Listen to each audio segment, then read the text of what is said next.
we kick off this evening with a look at the cinema. I'm not a complicated man. I like cinema. It's beautiful, beautiful cinema. Cinema history come to life. I found my solace in the small cinema I went to every Thursday night. I'm a professor of cinema. I go to the cinema for the stories. There was no competition between the cinema and seminar. I mean, it's not within the realm of conventional cinema.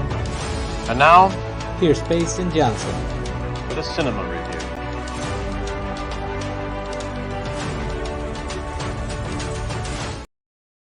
It is Monday, May 20th, 8 EST, and thank you for joining me for another episode of Cinemaster's Reviews. Only reviewing one movie this week. Only had a chance to go get out to the theater one time, but we are going to be reviewing the new family film directed by John Krasinski, If standing for Imaginary Friends. I say we jump right in to a review. Probably going to be a short episode this week, but nothing wrong with that. If, once again, directed by John Krasinski. This follows a daughter and a father. The daughter played by Kaylee Fleming. I have to make sure I didn't say Kaylee Spaney, completely different actress, but young actress Kaylee Fleming, and her dad, played by John Krasinski. A few years ago, they had lost their mother to cancer, and now John Krasinski's character is going through open heart surgery and must spend his time at the hospital. While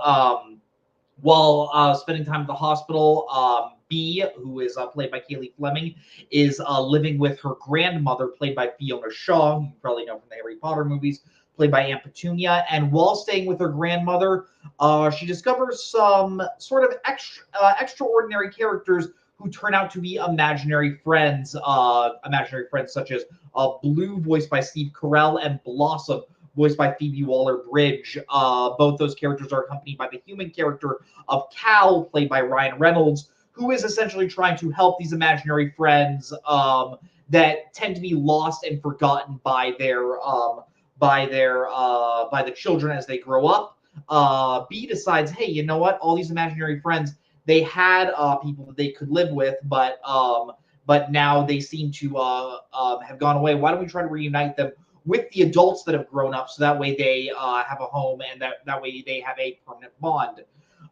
This is a concept that, while I hesitate to call it original, because I'm just going to say it like I'm 26. I grew up in the 2000s. There was a cartoon on Cartoon Network called Foster's Home for Imaginary Friends that was a very, very similar premise to this. So while I could not get that premise out of my head while watching this movie, if I were to call a spade, this is technically an original premise when it comes to film in general, and it's always fun to see original new movies, especially original movies for families, so that way they don't have to keep on going out to see like sequels and remakes. So this is a movie that I wanted to like. I enjoyed John Krasinski as a director. I really enjoyed both A Quiet Place and A Quiet Place Part 2. Quiet Place Part 2 kind of came out at like a really perfect time of like right around the time everyone was starting to get to like go back to theaters, and it was really fun to be in a theatrical audience for that. And I wanted to see what John Krasinski could do here, now tackling a different genre. And if I'm being honest, I just don't think he really pulled it off. I think this movie's major issue, you know what, I'll start with the positives. I think both Kaylee Fleming, who plays B, and Ryan Reynolds, who plays Cal, I think both those actors are doing the best job they can.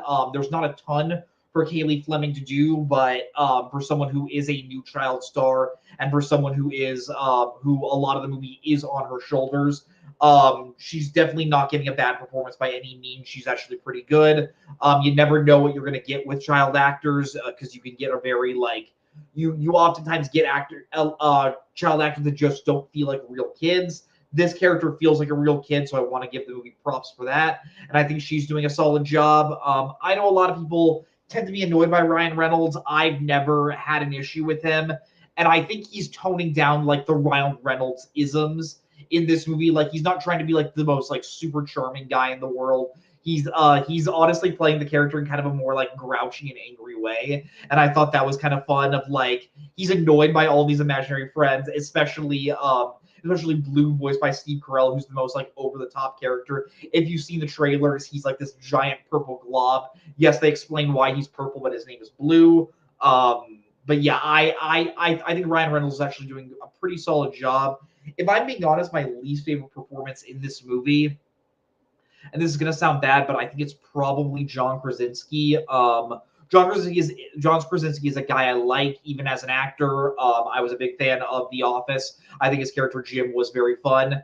But every single role that he's taken, I can't help but see Jim in that character of just this like slightly smarmy but still kind of charming guy, and he's still doing that bit here. Like it felt weird watching John Krasinski in this movie. It seemed like he was trying to do the Ryan Reynolds thing, and watching that it just felt annoying because you're like what like it's a character he never really leaves the hospital. He's in it for like maybe like in total like 10 minutes, and watching the movie I was like, couldn't he have casted anyone else in this role instead of casting him? And it always sucks when you see a bad performance from a director in their own movie, because it really just comes off as a vanity project. And I don't think this is not the role where you're like, oh wow, John Krasinski really just has a big ego putting himself in this movie. But yeah, I think his performance was definitely the weakest performance of the movie. But that's not the weakest element of the film. I think the major element is I think this movie's major weakness is it has barely any story, minus what I said about B's father being in the hospital. It doesn't really have much story to go by, and it has to fill it at an hour and 40 minutes of just bits and just like run on scenarios. And at one point, you just got to ask yourself, why are we caring really? Like, what's going on? Like, this movie has a fairly big budget. I want to say the budget's like 110 million, which is huge for a family film.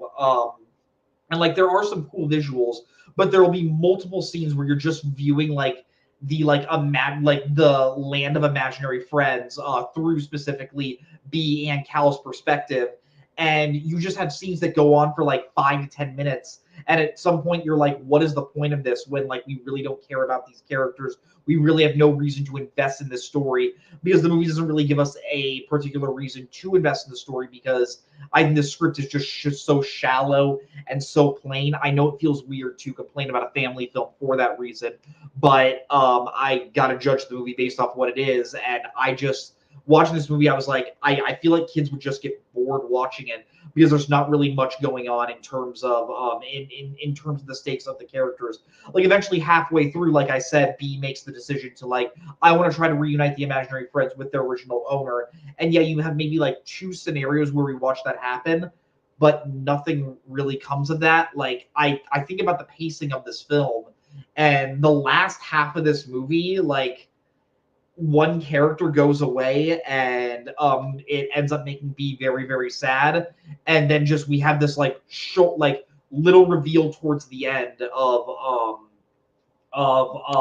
like where that character went, with the relationship she had this character had to certain other characters, and it just feels like a really like unnecessary twist going forward. And I just had to say, like, what really was the point?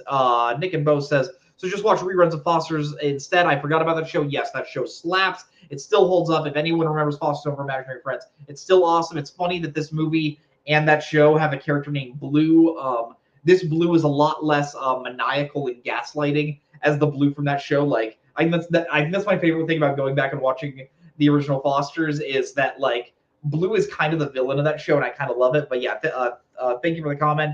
To talk about some of the some of the actors that voice different imaginary friends. Obviously, I said Steve Carell is in there. Obviously, Phoebe Waller-Bridge is in there. A ton of other big actors are in there, like Lou Gossett Jr. voices one of them.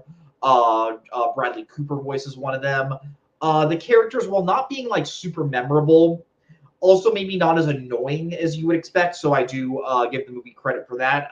As an adult watching this movie, I was never annoyed watching these characters. Well, I think like some people might be. I definitely don't think they took it overboard. But yeah, just thinking about this movie, I just think about like all the cool ideas they could have done, And I can tell that John Krasinski wanted to do cool things with this movie, but I think he forgot that you still have to have a solid story and a solid reason to care about everything that's going on. Like, for example, just there's one scene where Blossom, voiced by Phoebe Waller-Bridge, she is reunited with her owner, and it's a really well shot scene. It has a lot of great music. This movie's composed by Michael Giacchino and shot by Janusz Kaminski, who's the guy that shoots most of Steven Spielberg's movies. So it looks really nice, but I'm just watching this movie and it just feels kind of empty and just feels kind of nothing when I should be really, really appreciating what's going on. And yeah, this movie I wish I could recommend, but I just unfortunately can't. If I were to rate this movie on a scale of 0 to 10 videotapes,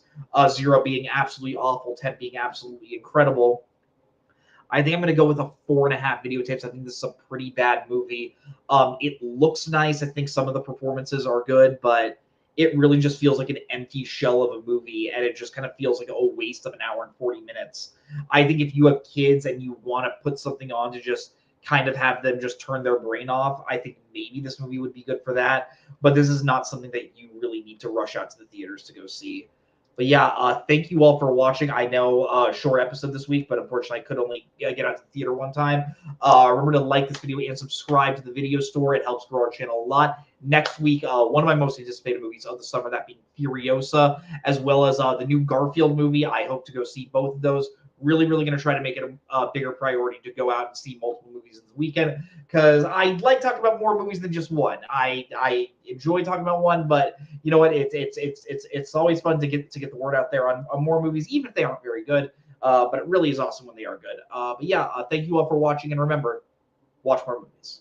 And the award for most vapid film review of the century goes to... Yeah, movie review. Okay, I thought it was beauty. And he's now in cinema hell, where one day we'll all be reunited. This is me at the Regal Cinema crying as I did through much of the film.